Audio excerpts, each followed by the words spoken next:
ఇవన్నీ కూడా చూస్తే ఎవరికైనా కొంచెం ఆలోచిస్తారు. కానీ వైసీపీకి మాత్రం భగవంతుడు ఆ బుద్ధి ఇవ్వలేదు, జ్ఞానం ఇవ్వలేదు. ఏ విధంగా అభివర్ణించాలని కూడా అర్థం కావడం లేదు.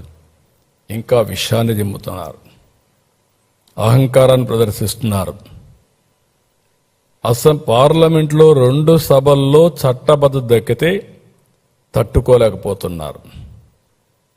అందరూ దేశమంతా ఒకటై ఓటేసి అమరావతి నిలబెడితే ఇతను మాత్రం దాన్ని సహించలేక ఓరవలేకపోతున్నారు.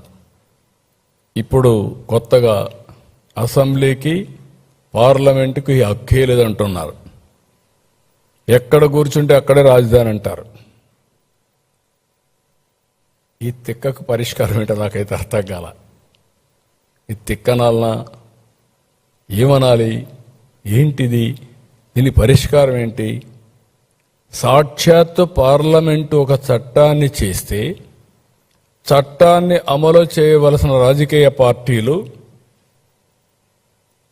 పార్లమెంటుకి అధికారం లేదు, మీరెవరు చట్టం చేయడానికి అంటే, నేను వస్తే నేను అధికారం వస్తుంది, నేను మళ్ళా ప్రజలు మోసం చేస్తాను, నేను అధికారం తెచ్చుకుంటాను, తెచ్చుకున్నప్పుడు నేనేం చేస్తాను చూస్తారు అని బెదిరిస్తే ఏమనాలని అడుగుతున్నా.